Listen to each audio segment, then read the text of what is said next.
Well, a lot of you have been reading about this story on our website. A former Valley High School baseball coach in Queen Creek is at the center of a criminal investigation this morning after being accused of punching a player in the chest during a playoff game last month.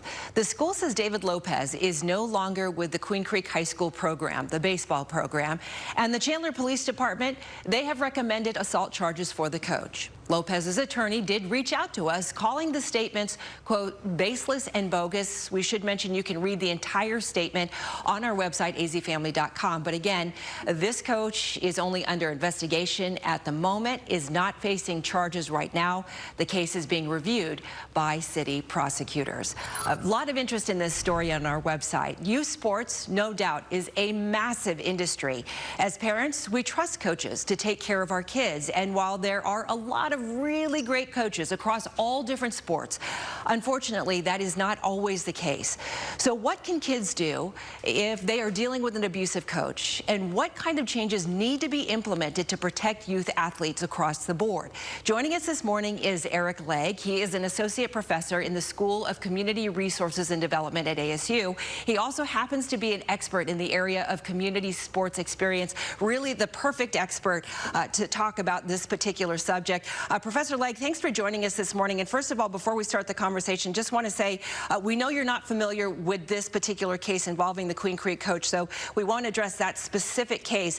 But let's dive into the culture of sports. What is it about the culture of sports that in many cases either protects or looks the other way when a coach behaves inappropriately? Well, Gina, first, thanks for having me. I wish we were talking about all the good that sports can do, which it can, but unfortunately, this is a reality as well. I think there's a couple things about sport that makes it sometimes a ground for this type of behavior. First is this performance culture, this win at all cost, where we will often turn a blind eye in the name of winning. Well, it's okay because winning is most important. Second is a culture historically of, I'll say, tough love would be the positive spin on it, but certainly that often goes to an extreme. But I think, unfortunately, we've couched it in that, like, it's tough love, it's okay, we're making them better. And third is, kids love sport, and that's a good thing. But one downside to that is it is difficult to report. Coaches are often role models. You want to play. You don't want your teammates to be mad at you. You don't want your coach to be mad at you. So I think, but because of that, it is a much harder situation for kids to report when things are not as they should be. You know, let's first of all address what you mentioned about tough love. You know, in many cases, it's not unusual for a coach to yell at a player, maybe to motivate them in some way.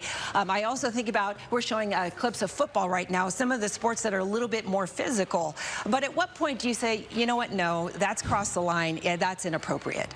Yeah, and I wish it was a black and white simple answer. It's not. But we have to think about at what point are we embarrassing the child, or what point are we demoralizing them? And the other thing I would tell coaches is, in the long term, this doesn't work. Like, if you think this is how you're going to win, it's actually much more effective. Positive reinforcement. Now, that doesn't mean you can't challenge and push and encourage kids to do more. But these old school yelling and screaming tactics are not effective. Certainly in the longer term, you lose the kid, and you lose that relationship, and you lose the focus of sport, which should be about youth and community development.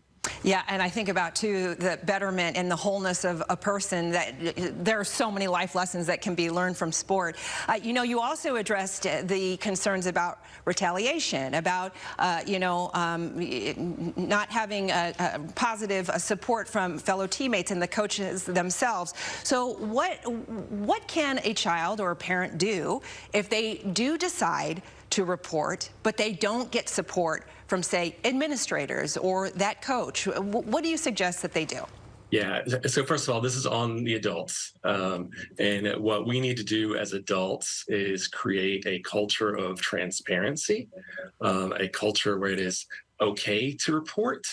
I would encourage every organization, every coach, every parent involved in sport to get some training.